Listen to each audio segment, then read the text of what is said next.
Hi friends. இப்போ தான் மாதம் தொடங்குன மாதிரி இருந்துச்சுங்க. அதுக்குள்ளே மாதம் கடைசி இன்னைக்கு சடன்னு போட்டாங்கங்க எங்கள் ஏரியாவில்.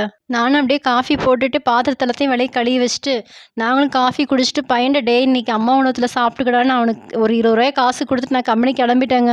அப்புறம் எல்லாம் கேட்டீங்க, அக்கா கம்பெனிக்கும் வீட்டுக்கும் எவ்வளோ தூரங்க்கான்னு கேட்டீங்க. இங்கேருந்து நடந்து போனோம்னா ஒரு 15 நிமிஷம் ஆகுங்க. உங்களுக்கு வாரம் எவ்வளோ சம்பளம் அப்படின்னு கேட்டீங்க. நம்ம தைக்கிறத பொறுத்துங்க. இந்த மாதிரி காலையில் வெள்ளனா போய் தைச்சோம்னா நம்மளுக்கு சம்பளம் ஜாஸ்தியாக வருங்க. லேட்டாக பண்ணணும்னா லேட்டாங்க. ஆக மொத்தம் ஒரு கட்டுக்கு 40 ரூபாய்ங்க. ஒரு 6 கட்டு தாங்க தைச்சிருப்பேன். கரெக்டாக 9 மணிக்கு கரண்ட் போயிடுச்சு. நானும் கிளம்பிட்டேங்க.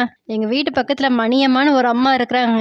அவங்க வந்து எங்கள் வீட்டுக்காரர் கூட பேசிகிட்டு இருந்தாங்கன்னு வச்சுக்கோங்களேன், சரியான சிரிப்பாக இருக்குங்க. இன்னைக்கு கருவாடு குழம்பும் அப்பளம் தான் பொரிச்சேங்க. அக்கா அண்ணாக்கு அப்பளம் கொடுக்காதீங்க அப்படின்னு நீங்கள் சொன்னதுலேருந்தே நான் அதிகமாக அப்பளம் பொரிக்கிறதே இல்லைங்க. சரி, நீ கருவாடு குழம்புக்கு அப்பளம் பொரிச்சா நல்லா இருக்குமேனு இன்றைக்கி தாங்க நானே அப்பளம் பொரிச்சிருக்கேன். இந்த மாதிரி எல்லாம் ஒன்றா உட்காந்து சாப்பிட்றதே ஒன்று ஞாயிற்றுக்கிழமையாக இருக்குங்க. இல்லைனா இந்த மாதிரி ஏதாவது ஒரு லீவு சமயத்தில் தான் லீவு சமயமாக தாங்க இருக்கும். அதுவும் ஒரு சந்தோஷமாக தாங்க இருக்கும்.